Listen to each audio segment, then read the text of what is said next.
What's up, beautiful people? A lot of stuff to talk about of the Padres. We take another series in Kansas City, 2 games out of 3.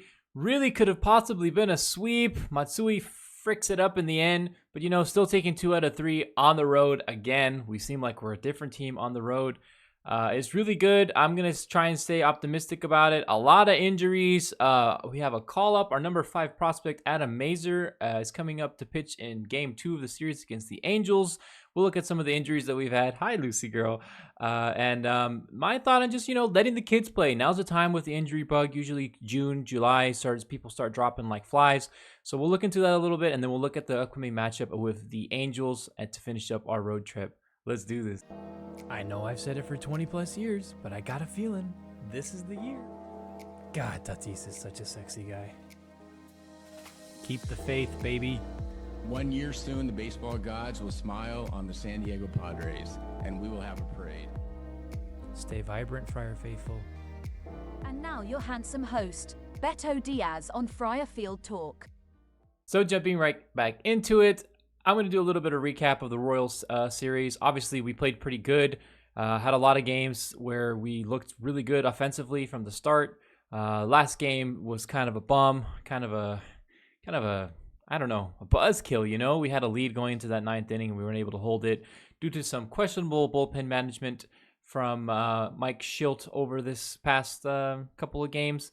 Let's go ahead and jump into it and look at the first game, though. I'm going to go through this kind of quickly because I'm sure a lot of you have seen the crazy games that these were. Padres win this game 11-8. They score 9 runs in the 8th inning.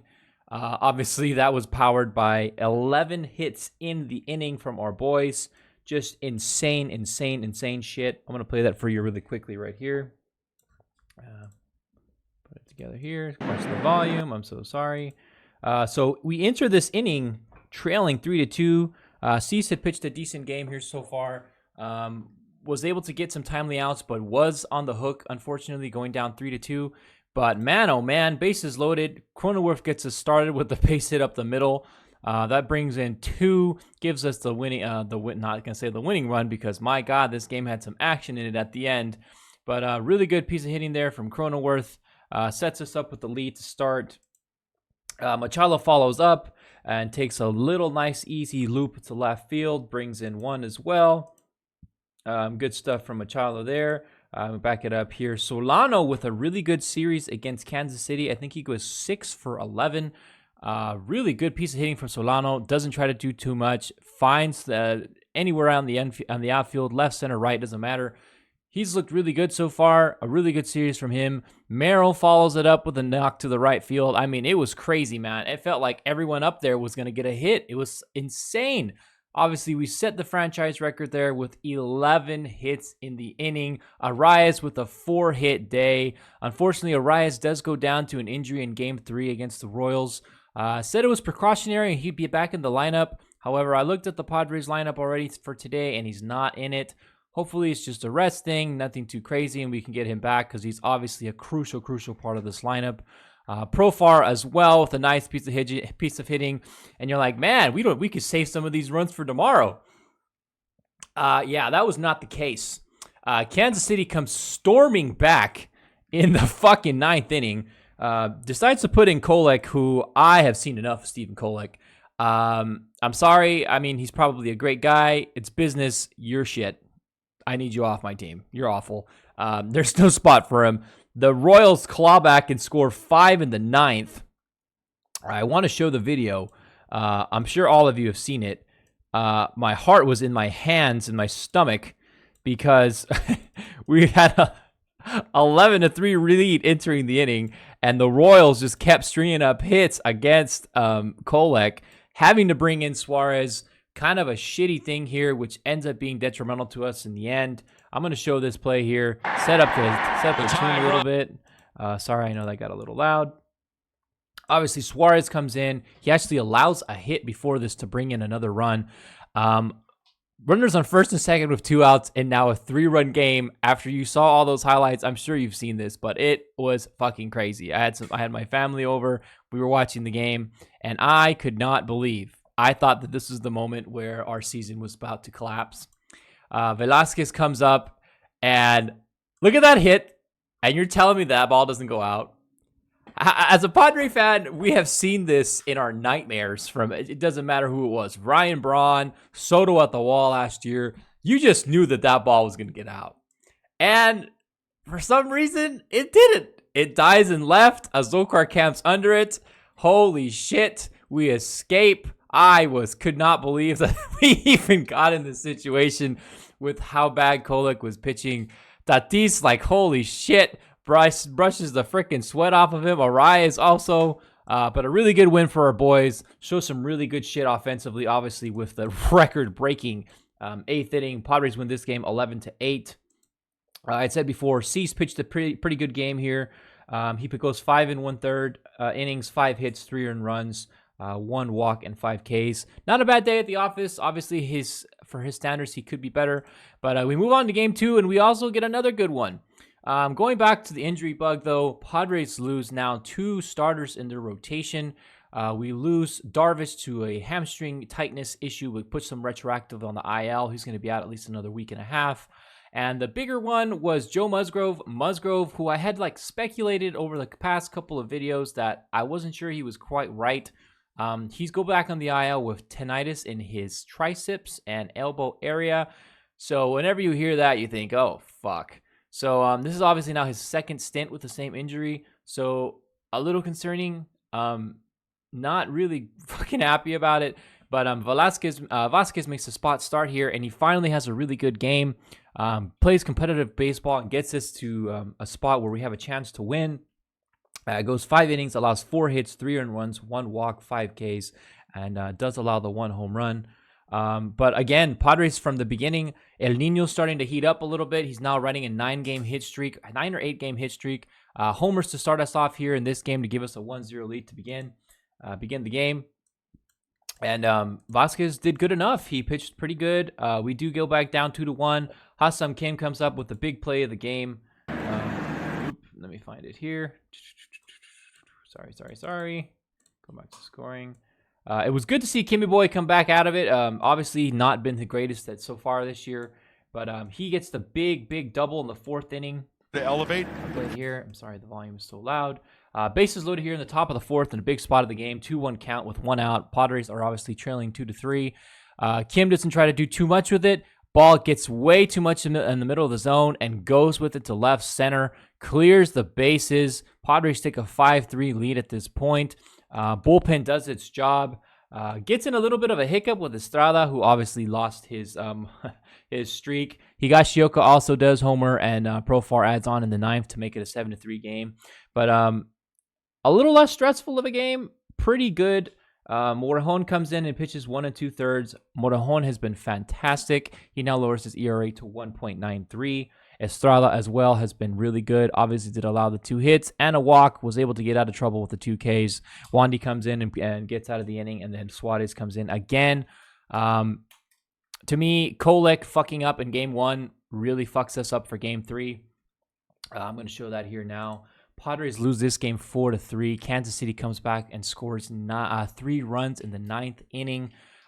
We come through. Nino comes through again in the 8th to get a single up the middle to put us up 1. We do get some insurance to go up 3-1.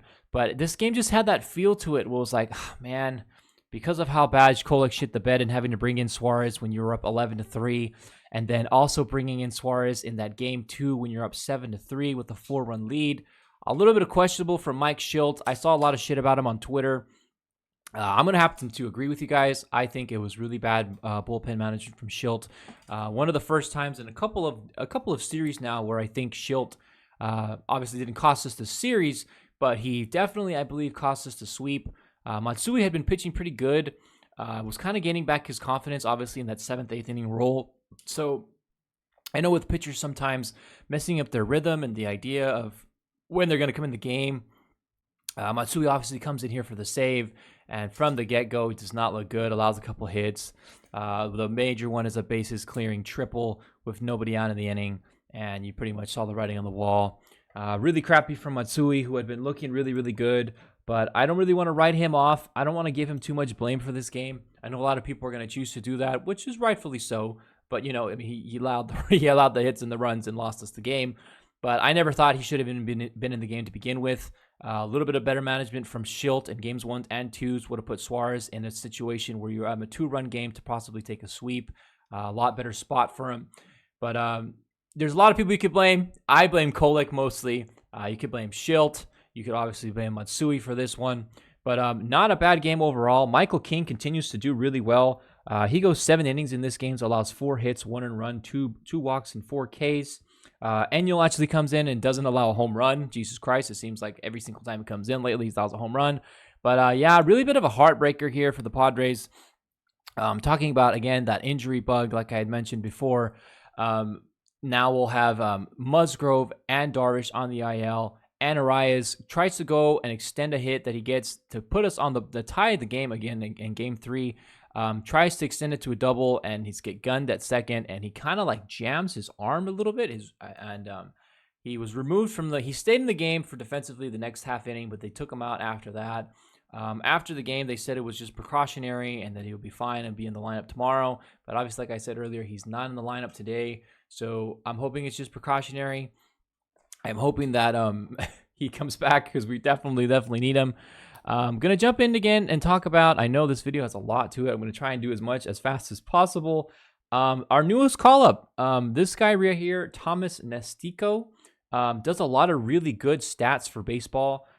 Finds on most of the time he does a lot of pitching stats. I wasn't too familiar with Adam Mazer. I know I'd seen a couple of stuff so far over the year from him rising from AA to AAA. He's 23 years old, 6'2", 180, right-handed pitcher starting in AAA. Obviously, you look at these numbers. I'm going to zoom it in here a little bit so you guys can see a little better. Oh, it's not zooming in. I don't know why. It doesn't just want to zoom in the pictures, but I'll highlight it here. In 19 pitches, he's had 79 plate appearances, 7.1 ERA, obviously very bad, but the whip, not too crazy, not too bad either, 1.32 with a 22.9 K percentage. Obviously, from the notes here, you can see he has posted a 3.86 across AA and AAA. He was lighting up AA when he got called up this year, and he was doing really well. He has had some struggles with AAA. I feel like a majority of prospects, when they come up into the game before they make the majors, when they make that jump from AA to AAA, they have problems because they're getting batters that are as close to major league ready as you can get. So I'm not too concerned about this. I think with the high AAA numbers, it's always an eyebrow like razor, but I'm not too concerned about it. I'm going to go ahead and pull down this here. Let me see if you can see this better. I think if I just let go, oops, I lost my boy. Here he is. I'm just going to read it off to you guys. Maybe if I can load this in now. I don't know why it doesn't want to there we go. That'll be a little better. There we go. And now I just got out of it again. I'm sorry. I'm not very technologically advanced. I got us more zoomed in here. Obviously, his main pitch is the four seam, and his kind of like getaway pitch is the cutter and the curveball. A problem that I did see with a lot of the reports from the scouts that he has had problems with the strikeout rate and his whiff percentage. Obviously, the whiff is a swing and a miss, right? So getting batters to miss your ball. Obviously crucial for a pitcher. His main pitch that he does throw is his curveball. His whiff rate is at 33.3%. Not bad, not great either. His cutter has a lot of good movement. I feel like his cutter is probably his best pitch, but his getaway pitch, his curveball, needs to be a little bit better. Really cool analysis here from this dude. I started following him because he has a lot of really good stuff about prospects and stuff and people coming up. So Adam Mazer, I will play some highlights from him too. Now I got to get out of the zoom here. Like I had said before, our number 5 prospect made the jump from AA to AAA. His ETA was 2025, but with the injuries, you know how that goes. Sometimes we need some spot starters. He gets the nod. I wanted to show some videos of him. Go ahead and play this now. If it plays, it takes so long. Just kind of highlighting who he is as a pitcher. Takes a little bit while on his delivery, and just spots really good paint. 96 there, you saw. Upwards of 95, 96 is what you can look for in Mazer. Obviously, with that cutter, you're looking anywhere from 92 to 93. Has some really good stuff with that cutter. Interesting and really cool to see a prospect come up for our boys. Hopefully, he can make some noise. He's going to be pitching Game 2 in the series against Anaheim. Oh, the Los Angeles Angels of Anaheim. Stupidest fucking shit you'll ever hear. Obviously, that series coming up against the Angels is huge. Another really bad team. But they're spotting 2 lefties. We'll talk about that in a little bit. Wanted to keep going over Mazer here a little bit. Here's another video of him. Obviously, the quality not that great, but having some good sword action there. Really challenges hitters with his fastball. Something that you really, really like to see, especially me. I like pitchers that have balls, and when they have fiery, hot stuff, I love to see them go after go after batters. Like I said before, 3.68 so far over AA and AAA with a 3.55 FIB in 51 innings. He's posted a 26% K rate in 2023. Like I had said before, that has gone down almost 5%. Little worrisome, especially for MLB-ready hitters. K rate is significant for pitchers nowadays. So hopefully he can bring a spark to our boys. I know it's going to be tough with prospects coming up to the majors, obviously making his debut. I'm glad he's doing it against Anaheim, who has really struggled offensively. But I also wanted to highlight our boy Bobby Suarez.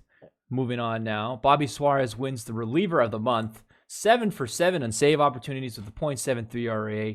7.3 ERA with a .57 whip. Jesus Christ, I can't talk. A .136 opponent's average. I don't have to say much about it. El Fuego, Bobby Suarez, Robert Suarez. We all know how good of a pitcher he's been.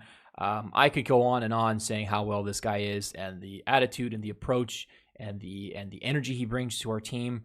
He is so vital in the bullpen. He's just tough as nails. You feel like whenever he comes into the game, that the game is over. Obviously, well deserving from Bobby El Fuego Suarez to win the reliever of the month. I'm hoping he can get reliever of the year. But yeah, really, really good stuff from him. Had to shout him out with how good he's been winning that accolade for the month. Another little crazy thing that happened. Tucupita Marcano is facing a potential lifetime ban for betting on baseball. Kind of crazy. Tucupita, if you guys can remember, he came up a couple of years ago with the Padres as a middle infielder and could play the outfield. Was always around that 10 to 15 prospect range mark for us. Never really got out of it. We ended up trading him for Pittsburgh, and where he was able to stay in the majors last year. He's facing all these allegations while he was with the Pirates. Obviously, he has not played with the Padres at all this year. So it's kind of funny to me. I'm laughing about it. Although it is kind of like a black mark on our team, having a guy in the news that's getting fucking banned for life because of betting on baseball. I really do have a feeling that this is a sign of things to come for the game of baseball, though.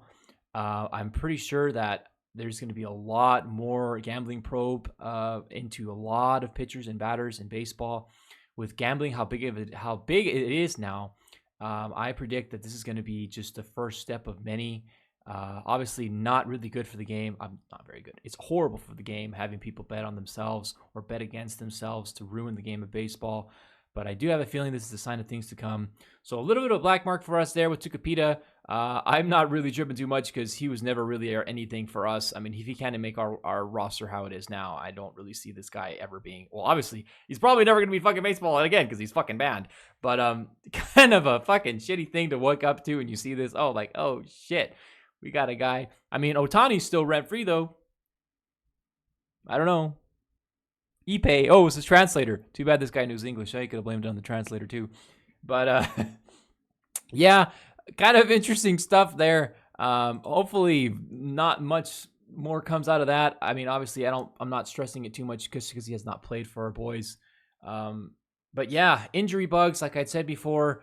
Marcano is a degenerate. I mean, I'm also a degenerate myself. But I'm definitely not betting on myself or against myself in Major League Baseball. So kind of shitty to see from that. I'm really excited to see this call up from Mazer. I hope he can pull some shit off. Like I had said before, on the road again against the Los Angeles Angels of Anaheim, who have really struggled, almost 20 games below 500. But we know how we do against teams that fucking suck. For whatever reason, we want to struggle against them. Obviously, we had that horrible series against the Rockies. We had a horrible series against the Rockies in Denver as well, where we easily could have took 3 out of 4 or 4 out of 4 and ended up splitting that series. So a really big series for our boys here. Finish up the road trip in Anaheim, really close to home. We're going to have Dylan Cease on the mound on Game 3. We'll have Waldron on the bump for Game 1, and Mazer making his MLB debut Game 2. Really hope we can pull some good stuff together. It's really crazy seeing where this team is right now and like the perspective of some fans compared to others. We just took a series in Kansas City on the road. We've improved to 19-11 on the road, by the way. 19 games, 19 wins on the road so far. It's good. I mean, there's a lot of bad shit going on with the injuries. Now we got a fucking degenerate asshole that's betting on baseball on our team. It's easy to get swept in the madness, y'all. It's easy to get fucking into it and just like, man, what the fuck's going on with our team? But man, I got some news for you. We've been doing this shit our whole damn lives. We have struggled forever. This ain't nothing new. I'm used to this type of shit. I'm kind of taking it with a grain of salt, and I'm going to choose to be optimistic. We're 2 games over 5. Really should have been 4 if we could have pulled off that win with some mistakes from Schilt, Kolek, Matsui, whoever you want to blame. But a really good record on the road. We see the fucking talent. Nino's waking up a little bit. Just need Manuel Arturo Machado to wake up, and then we'll be looking a lot better. I'm remaining to stay optimistic. I'm remaining to stay vibrant and beautiful. And oh my God, and I'm stupid because the camera is inverted. I'm choosing to say, Jesus, Beto, what the fuck is wrong with you? Okay, there we go. Yeah! Padres, let's go. I am like very dumb. I'm choosing to stay positive. I'm hoping we can take another series win on the road. It would be really big to put away bad teams. Obviously, looking at the standings like I did in that May breakdown, a lot of teams bunched up in the same position as us. A lot of teams getting hit with the injury bug. So let's not freak the fuck out. You know, it's easy to do that. It's easy to be fucking miserable and terrible. Let's stay positive. Let's stay optimistic. Let's stay beautiful. Let's stay vibrant. Let's take this series from the Angels. I want 2 out of 3. I don't care how they do it. Really hoping Mazur does well. Game time is in about an hour from now, 6:40. I'm making this video a little bit late. I do have a month off from work, so I hope to see you guys a lot more. Hope to try and build a lot more content and some different ideas to the channel. Thanks for watching, everybody. Stay vibrant. I love you all. Let's go Padres, baby. Peace. Stepping up to the plate for the San Diego Padres, Lucy Diaz. She's gonna hit it out of the park. She's crazy. Oh, she's so pretty. She's a slugger. She's batting .675, 107 RBIs, and 50 home runs, and it's not even the fucking halfway mark. She's crazy. I hope you guys all enjoyed that video as much as I did. I love Lucy. I love the Padres. See you in the next one.